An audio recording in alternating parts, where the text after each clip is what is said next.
राम राम। आप देख रहे हैं प्रदेश का नंबर 1 और सबसे भरोसेमंद news channel India news Haryana और मैं हूं आपके साथ आयुष।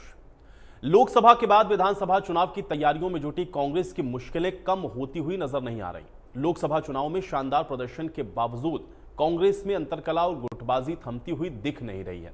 कांग्रेस के नेता 5 सीट जीतने के बाद भी संतुष्ट नहीं है और शायद यही वजह है कि पार्टी के अंदर ही एक दूसरे पर छींटाकशी लगातार जारी है। अब चुनाव में हार के बाद भिवानी महेंद्रगढ़ सीट से कांग्रेस के प्रत्याशी रहे राव दान सिंह ने अपनी ही पार्टी के नेताओं पर सवाल खड़े कर दिए। हाई कमान तक रिपोर्ट भेजने की उन्होंने बात कही।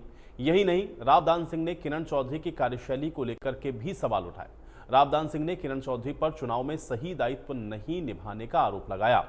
अब कांग्रेस के अंदर आरोप और प्रत्यारोप का दौर यही नहीं थमा। सिरसा से कांग्रेस के सांसद कुमारी सैलजा ने पार्टी नेताओं के फैसले पर सवाल उठाने शुरू कर दिए।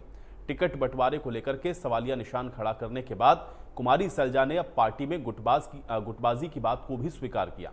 कुमारी सैलजा ने कहा कि गुटबाजी है और होती भी है, पार्टी को देखना चाहिए। आगे विधानसभा चुनाव में इसका नुकसान ना हो, इस पर गौर करने की जरूरत है। अब कांग्रेस में गुटबाजी का नया उदाहरण टोहाना में भी देखने को मिला, जहां कुमारी सैलजा के प्रेस कॉन्फ्रेंस के दौरान हंगामा हुआ। यहां पूर्व मंत्री परमवीर सिंह प्रेस कॉन्फ्रेंस के दौरान कमरे में दाखिल नहीं हो पाए तो उनके समर्थकों ने बाहर से हंगामा किया। इस दौरान कमरे के बाहर शीशे के दरवाजे को तोड़ दिया गया। पूर्व मंत्री ने जानबूझकर कमरे को अंदर से बंद करने और अंदर नहीं आने देने के आरोप लगाए। तो आज इसी मुद्दे पर चर्चा करेंगे, लेकिन उसके पहले सवाल यह है कि विधानसभा चुनाव की तैयारियों में जुटी कांग्रेस पर क्या ये गुटबाजी भारी पड़ेगी और कांग्रेस में आखिर ये जो घमासान मचा हुआ है उसका समाधान क्या है। आज इसको भी जानने और समझने की कोशिश करते हैं। देखो, गुटबाजी स्वाभाविक है, गुटबाजी होती है और है। अभी इसको मैं कैसे कहूँ कि नहीं है भाई, तो ये तो है और होती है। लेकिन बात ये है कि चुनाव जब लड़ते हैं हम ठीक से लड़ते हैं, लड़ा है। टिकटों में ज़रूर मेरी समझ से हम बेहतर कर सकते थे। कई जगह आपको दिख भी रहा है। थोड़ा हम अगर अपने राज्य की ओर ध्यान दे देते और कैंडिडेट इंपोर्ट करने की ज़रूरत क्यों पड़ी? क्या हमारे राज्य में कैंडिडेट नहीं है? बातें हैं, लेकिन अब हो गई बात। ये देखना पड़ेगा और इससे सीखे भाई, सीखना पड़ेगा। तेरा मेरा अगर हम करते रह जाएंगे तो दिक्कत आ जाएगी। ये तो सभी को पता है कि कांग्रेस धड़ों में बटी हुई पार्टी है, परिवारवादी पार्टी है, कोई विचारधारा की बात नहीं है। हर धड़ा सत्ता पे कब्जा करना चाहता है और कांग्रेस ने हर विधानसभा के अंदर 3-3, 4-4, 5-5 उम्मीदवार तैयार कर रखे हैं। एक उम्मीदवार इस धड़े का है, दूसरा उम्मीदवार उस धड़े का है। अब आपस में ये सही है कि लोकसभा के अंदर तो उन्होंने सभी ने मिल करके वोट डाले हैं। विधानसभा में जब एक आदमी को टिकट मिलेगी तो दूसरे उसको पूरी तरह से उसकी बगावत करेंगे। और दुर्भाग्य की बात यह है कि जब कांग्रेस की मीटिंग होती है तो उसमें हिंसा होती है, मारा पिट्टी होती है। कल भी आप बता रहे हैं कि शीशे तोड़े गए, तो ये आप समझ सकते हैं कि जनता का हित क्या करेंगे। इनकी कोई ऐसी योजना नहीं है कि जनता के लिए कोई कल्याण करेंगे। इनकी योजना यह है कि हर धड़ा अपना सत्ता पे कब्जा करे, अपने परिवारों का भरण पोषण करे, अपने चहेतों के काम करे। लेकिन जनता जो है ऐसे लोगों को स्वीकार नहीं करे। तो गुटबाजी की बात, हालांकि ये बात सही है जो बात कुमारी सैलजा भी कह रही हैं कि नई नहीं है और पार्टियों में गुटबाजी इस तरह से होती रहती है। लेकिन हाँ, आला कमान को या हाई कमान को इस पर गौर जरूर करना चाहिए, क्योंकि एक तरफ अगर आप बेहतर प्रदर्शन किसी चुनाव में कर रहे हैं तो ये गुटबाजी कहीं ना कहीं ऐसा ना हो कि आगे आने वाले चुनावों में आप पर भारी पड़ जाए। इस पर गौर करने की जरूरत है। ये खुद कुमारी सैलजा इसको कहती हुई कैमरे के सामने स्वीकार करती हुई नजर आई हैं। हालांकि कांग्रेस में गुटबाजी को लेकर के लगातार आप देखते रहे कि सवाल उठते रहे, लेकिन अब चूंकि विधानसभा के चुनाव बिल्कुल मुहाने पर हैं और ऐसे में अगर इस तरह की गुटबाजी की तस्वीरें या इस तरह से नेताओं का आरोप प्रत्यारोप करना, ये अपने आप में बेहद अहम होने वाला है, क्योंकि यहीं से आगे जो राजनीतिक पार्टियां हैं वो कैसे अपने नेताओं को एक साथ एकजुट कर पाएंगी और इसका असर चुनावों पर क्या होगा, आज इसको थोड़ा समझते हैं। कुछ मेहमान हमारे साथ जुड़ गए, पहले उनका परिचय करवाते हैं। रामचंद्र कंबोज जी हमारे साथ जुड़े हुए भारतीय जनता पार्टी के प्रवक्ता हैं। रामचंद्र कंबोज जी, स्वागत है आपका इस चर्चा में। वेद प्रकाश विद्रोही जी हमारे साथ जुड़े हुए कांग्रेस पार्टी के प्रवक्ता हैं। वेद प्रकाश विद्रोही जी, आपका भी स्वागत है। और गुरमीत सिंह जी हमारे साथ जुड़े हुए वरिष्ठ पत्रकार हैं। गुरमीत जी, आपका भी इस चर्चा में स्वागत है। वेद प्रकाश विद्रोही जी, चर्चा की शुरुआत आज मैं आपसे करूंगा, चूंकि कला को लेकर या अंतर कला को लेकर के आज चर्चा हो रही है। कुमारी सैलजा की कल की प्रेस कॉन्फ्रेंस में जो हुआ वो हम लोगों ने देखा। हालांकि इसके पहले भी इस तरह की बहुत सारे इंसिडेंट्स, बहुत सारी घटनाएं होती रही हैं। कल कुमारी सैलजा इस बात को स्वीकार करती हुई नजर आई कि हाँ, पार्टी में गुटबाजी है। आला कमान को ये देखना चाहिए कि इसका जो असर है वो विधानसभा चुनावों पर ना हो, और साथ ही साथ लोकसभा चुनावों में टिकट के बंटवारे के फैसले को लेकर के भी उन्होंने सवाल खड़े किए। अब सवाल ये है विद्रोही जी, क्योंकि यहां से आगे आप लोग विधानसभा चुनावों में जा रहे हैं, आप ये भी कह रहे हैं कि इस बार माहौल अच्छा है, आप लोग प्रदेश के अंदर सत्ता में वापसी करेंगे, लेकिन ये गुटबाजी और इस तरह के सवाल और आरोप प्रत्यारोप, इसको कैसे देखते हैं और क्या आपको नहीं लगता है कि इससे नुकसान हो सकता है कांग्रेस पार्टी को? आपको, वरिष्ठ पत्रकार भाई गुरमीत जी को, विश्लेषक एंड पत्रकार प्रोफेसर गुरमीत जी को, भाई रामचंद्र कंबोज जी को और दर्शकों को मेरा नमस्कार। आपका सवाल वाजिब है और आपके सवाल में ही जवाब है। बहन कुमारी शैलजा जी ने कहा गुटबाजी है और हाई कमांड देखे। बहन शैलजा जी भी हरियाणा की वरिष्ठ नेता है, क्या उनकी जवाबदेही नहीं है गुटबाजी रोकने का? भाई दो ही गुट बताए जाते हैं, भूपेंद्र सिंह हुड्डा का और कुमारी शैलजा जी का और उनके साथियों का। जब कुमारी शैलजा जी खुद स्वीकार कर रही है गुटबाजी है, तो उनको भी गुटबाजी रोकनी चाहिए, पहली उनकी भी जवाबदेही है। दूसरा, उन्होंने सवाल उठाया कि भाई उम्मीदवार इंपोर्ट कर रहे हैं। मैं बड़ा स्पष्ट कर दूं, उन्होंने नाम लिया, मैं नाम ही ले देता हूं जी। उन्होंने राज बब्बर पर सवाल उठाया कि वो गुड़गांव में क्यों बाहर से आए, उत्तर प्रदेश से आए। अगर आप गुड़गांव का रिजल्ट देखें तो हमारे जितनी हमको वोट मिली है हरियाणा में, उनमें थर्ड हाईएस्ट वोट मिली है। वो हार गए, ठीक बात है, 7,33,000 वोट मिले हैं। और जिस सीट को सबसे ज्यादा सेफ राव इंद्रजीत की समझा जाता था, उस सीट पर राव इंद्रजीत को जीतने में पसीने आ गए। इसका मतलब है कि उम्मीदवार तो सही था, पर हाँ ये हो सकता है कि भाई नया था और हम चुनाव ढंग से नहीं लड़ पाए, तो जो 75,000 का गैप था वो हम नहीं भर पाए, ये तो मैं मान सकता हूं। दूसरी बात उन्होंने कही कि भाई विधानसभा चुनावों में इसका असर ना हो, पर साथ में उन्होंने एक बात ये भी कही है, दलाल साहब ने भी, जो बीजेपी के, उन्होंने भी कही है कि भाई कांग्रेस में गुटबाजी होते हुए मिलकर चुनाव लड़ लिए, मिलकर वोट डाल दी, पर अगली बार जब ये लड़ेंगे तो ये आपस में कट मर जाएंगे। हर जगह 3-3, 5-5 उम्मीदवार हैं। मैं स्वीकार करता हूं कि कांग्रेस में उम्मीदवारों की फौज है जी।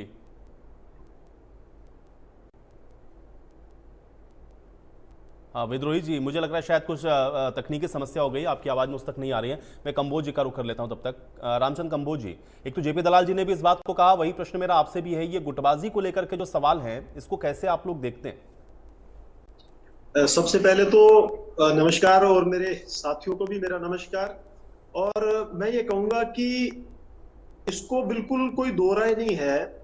जैसे कुमारी शैलजा जी ने बिल्कुल प्रेस के सामने आकर भी ये बात मानी कि कांग्रेस में बहुत बड़ी गुटबाजी है, और हमारे सहयोगी साथी प्रकाश विद्रोही जी ये भी बड़े, मतलब मैं ये कहता हूं कि दिल से मान रहे हैं कि कांग्रेस में हमारे गुटबाजी है।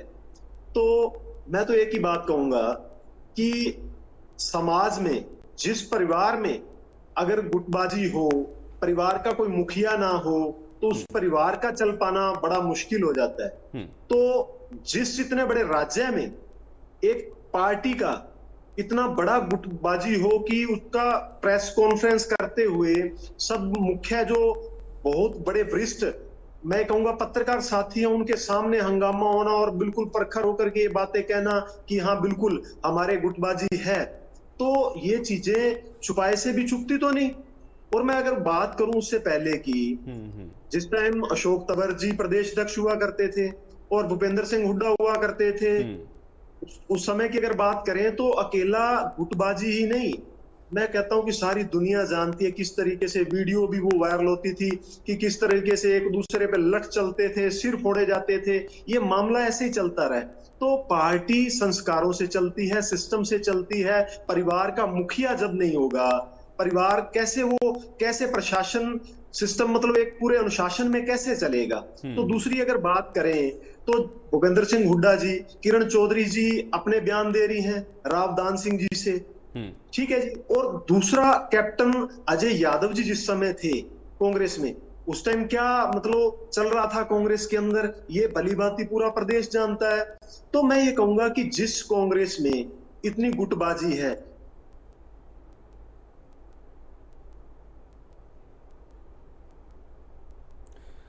चलिए कंबोज जी, अब आपकी आवाज मुझ तक नहीं आ रही, मैं विद्रोही जी का रुख कर लेता हूँ, शायद वो मेरे साथ फिर से कनेक्ट हो चुके हैं। विद्रोही जी हाँ जी, हाँ ठीक जी, है, हाँ जी। जी जी कंबोज जी ठीक है, आपकी बात आ गई। मैं विद्रोही जी की बात बीच में रह गई थी। विद्रोही जी हाँ कंप्लीट करें। तो सर मैं कह रहा था कि हमारे अंदर जब से कांग्रेस है हरियाणा में, इस तरह की गुटबाजी जिसे लोग कहते हैं, मैं उसे आंतरिक लोकतंत्र कहता हूं। टिकटों की मारामारी होती है, स्वाभाविक है, जो मैं आपसे बता रहा था, उम्मीदवार ज्यादा है तो हर व्यक्ति अपने अपने समर्थकों को टिकट दिलवाने के लिए जोर लगाता है। पर जब टिकट बढ़ जाती है तो कांग्रेस के सारे नेता एकजुट होकर लड़ते हैं और एकजुट होकर अच्छे परिणाम लाते हैं।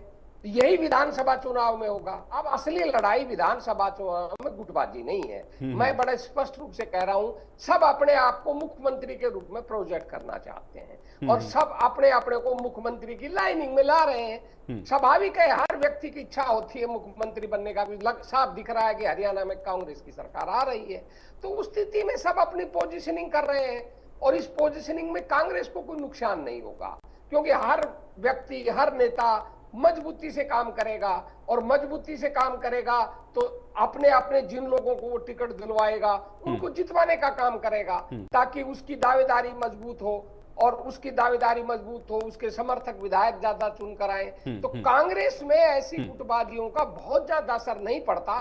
पर हाँ, वो मैं इस बात को तो मैं मानता हूं कि भाई ज्यादा उम्मीदवार होते हैं तो उनमें कुछ बागी हो जाते हैं, वो हर दल में होता है। अब भाई रामचंद्र जी की बात सुन रहा था मैं, इन्होंने हम पर तो कह दिया, मैं इनकी पार्टी की चर्चा नहीं करना चाहता था।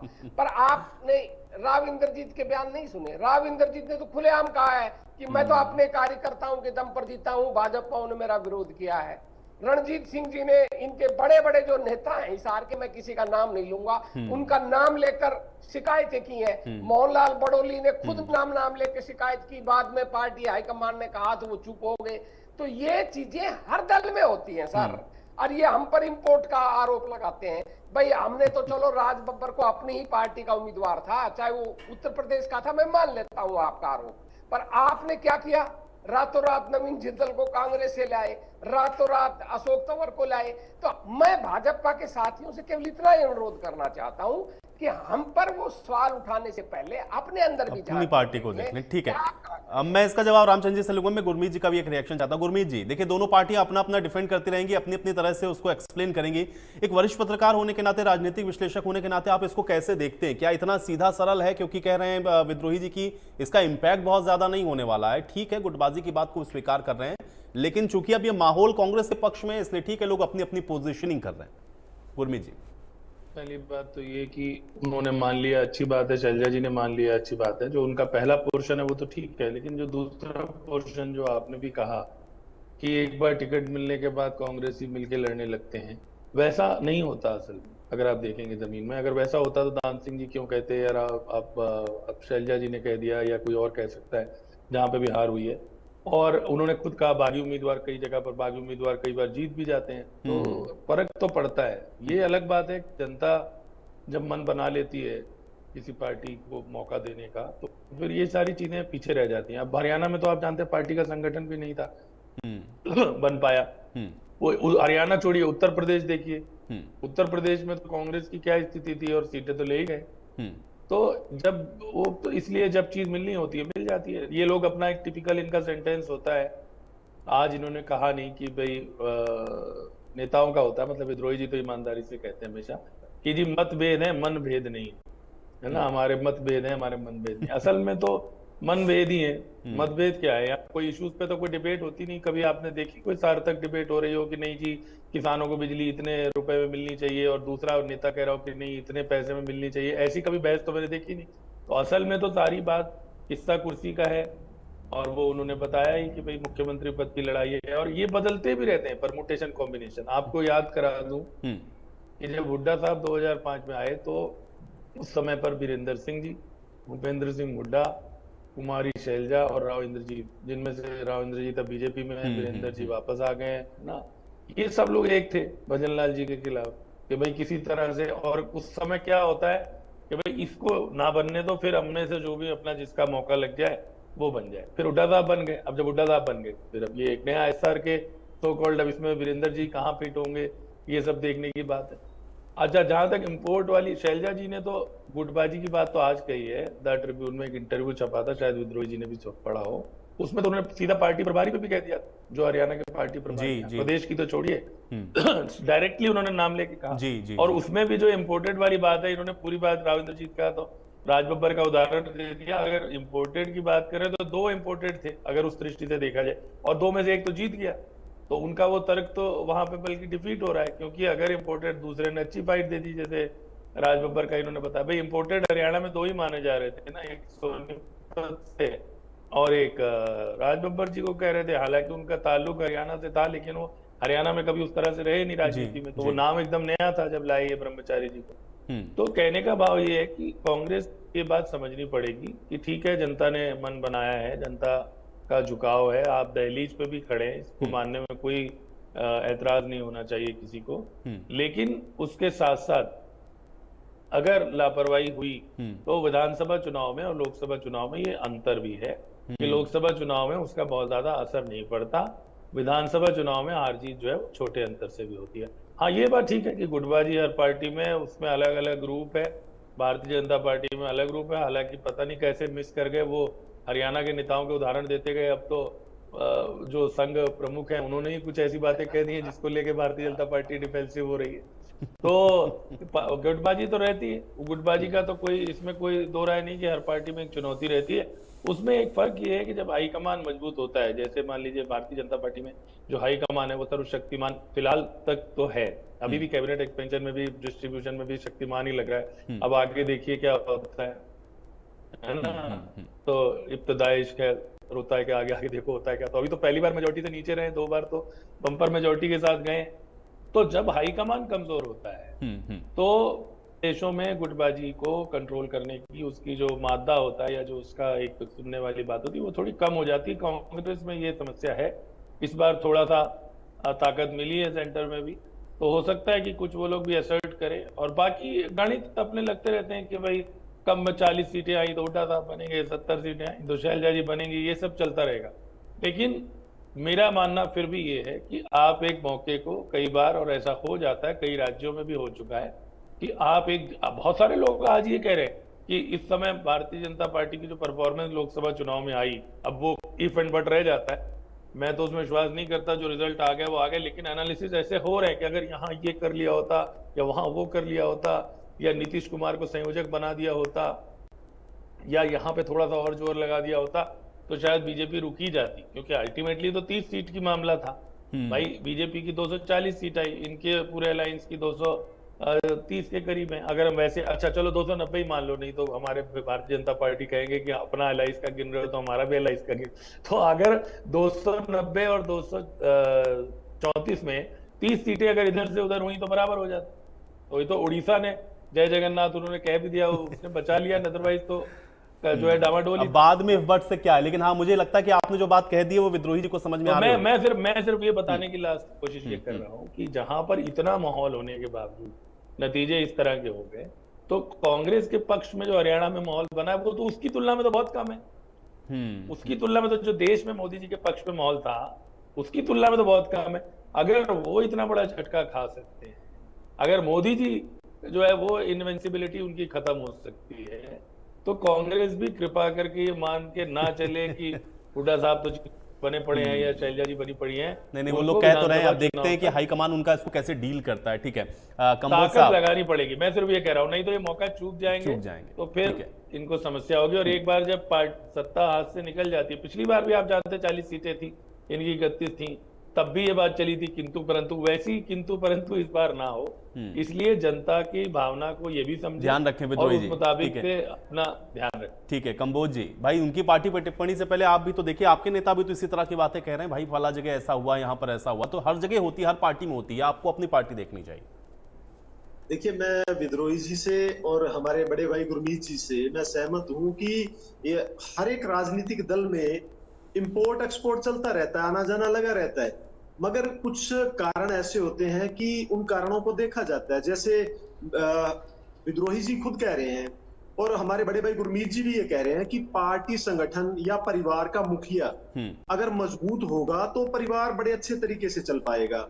और उसी बात को लेकर के मैं कह रहा था कि जब परिवार का मुखिया ही उस कुर्सी के पीछे भागने की भागदौड़ में लग जाएगा, उस जदोजहद में लग जाएगा, तो फिर उस पार्टी का क्या भविष्य रहेगा।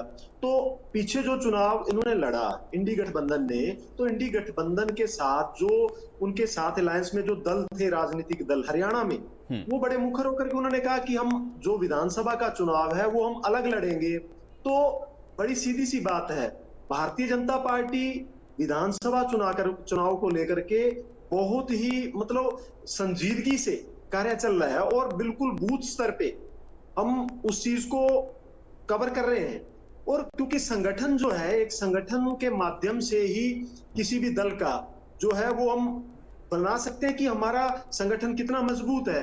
तो जिस पार्टी के पास जिला प्रधान तक भी नहीं है, बिल्कुल अब ये बात आएगी कि जिला प्रधान भी नहीं थे तो फिर भी कांग्रेस ने अच्छा प्रदर्शन किया, तो बिल्कुल ये जनता ने एक जो मन बना लिया, जनता का जो मन था और दूसरे सहयोगी दलों ने जो सहयोग किया उनके साथ, वोट परसेंटेज अगर पूरे हिंदुस्तान के वोट परसेंटेज की बात करें तो 0.0 समथिंग जो है वो पूरा भारतीय जनता पार्टी का वोट परसेंटेज बढ़ा है। तो मैं ये कहूंगा कि हम बिल्कुल उस चीज की समीक्षा भी कर रहे हैं और बिल्कुल बेखौफ होकर के इस चीज को लगे हुए हैं कि जहां हमारी भारतीय जनता पार्टी की कमियां रही हैं, मन बना लिया अगर जनता ने, तो अगर जनता ने ये मन बना लिया उनकी तरफ तो उनकी भी खामियां दब जाएंगी ना। वही तो इशारा अभी देखिए गुरमीत जी ने किया था। बहरहाल विद्रोही जी, इसको हल्के में मत लीजिए, ये घातक हो सकता है। आप दहलीज पर खड़े हैं, ठीक है, एक सेकंड विद्रोही जी। बिल्कुल नहीं ठीक है, आप आत्ममंथन करिए, आप आत्मचिंतन करिए। मुझे लगता है विद्रोही जी को भी उतनी आवश्यकता। ठीक है ठीक है कंबोज जी, अब आप दावे कर रहे हैं ना, इसके लिए तो हम लोग विधानसभा का इंतजार करेंगे। विद्रोही जी, ये हल्के में नहीं लेने वाली चीज। मैं प्रोफेसर गुरमीत सिंह जी की बात से 100% सहमत हूं कि सत्ता का अहंकार, अति उत्साह व्यक्ति का विनाश कर देता है। और भाजपा के जो इशारा किया था आरएसएस प्रमुख, मैं इंद्रेश जी का भी नाम दे देता हूं। इंद्रेश जी ने तो यहां तक कह दिया कि भाजपा के सत्ता अहंकार ने, हरियाणा से इसलिए मैं नाम ले रहा हूं, कि भाजपा के सत्ता अहंकार ने उनको 240 सीट पर लापटका। माफ करना भाई कंबोज जी, आपका हाईकमांड को भी ताकत आरएसएस से मिलती थी, आरएसएस के इन बयानों से आपका हाईकमांड भी कमजोर हुआ है। और मैं 100% सहमत हूं कि कांग्रेसी जो यदि अपने अंदर एकजुटता नहीं रखेंगे तो विपरीत परिणाम भी आ सकते हैं। और सबसे बड़ी बात है टिकटों की। पिछली बार देखिए भाजपा 79 सीटों में जीती थी लोकसभा के अंदर, चुनाव आया तो 40 सीट पर सिमट गई, हम 31 पर आए और 6-7 सीटें हम इसलिए हारे। मैं बड़ा स्पष्ट रूप से कहता हूं, नेताओं ने अपने, मैं माफ करना, मैं कांग्रेस के नेताओं से भी माफी मांगता हूं और जिन कांग्रेस उम्मीदवारों ने चुनाव लड़ा उनसे भी हाथ जोड़कर माफी मांगता हूं। नेताओं ने अपने चपरासियों ड्राइवरों को 6-7 टिकटें दे दी और उसका परिणाम क्या निकला, हमसे जीती बाजी छीन ली गई उन विपरीत परिस्थितियों में भी। और अब जब अच्छी परिस्थितियां हैं, अगर हमारी अच्छी परिस्थितियों में गुटबाजी हो, कुछ भी हो, किसी भी नेता के समर्थक को टिकट दे दें, पर टिकट अगर हम सही ढंग से बांटेंगे और विनेबल जो उम्मीदवार होगा, जो अच्छी छवि का उम्मीदवार होगा, उसे टिकट देंगे तो हमारी जीत सुनिश्चित होगी। और यदि हम तेरा और मेरा में, मैं शैलजा जी की इस बात से सहमत हूं। और माफ करना, मैं आपको अपनी निजी बात बताता हूं गुरमीत जी, मैंने 4-5 दिन पहले बयान भी दिया था, आजकल मेरे बयान कम छपते हैं, और साथ साथ मैंने ट्वीट भी किया था और मैंने यही शब्द प्रयोग किया था, शायद शैलजा जी ने मेरा वही से उठाया है। मैंने कहा था अगर कांग्रेसी तेरा मेरा के चक्कर में फंसे रहे तो हमें नुकसान होगा, तेरा मेरा करना। चलिए, मुझे लगता है विद्रोही जी आपकी ये जो बात है वो आलाकमान तक पहुंचे आपके, और आप लोग इसका कुछ समाधान जरूर निकालें ताकि ये गुटबाजी वाला जो विषय है कम से कम समाप्त हो। बहुत शुक्रिया आप लोग का समय निकालने के लिए और आज इस चर्चा का हिस्सा बनने के लिए। तो गुटबाजी है और गुटबाजियां पार्टियों में होती है, लेकिन पार्टियां उसको कितनी जल्दी डाइल्यूट कर लेती हैं ये बड़ा महत्वपूर्ण होता है। और देखना यह है कि इस बार इसमें कामयाब कौन होता है, क्योंकि विधानसभा के चुनाव बिल्कुल नजदीक हैं। अजंता जाने हमें, मेरे साथ फिलहाल इतना ही।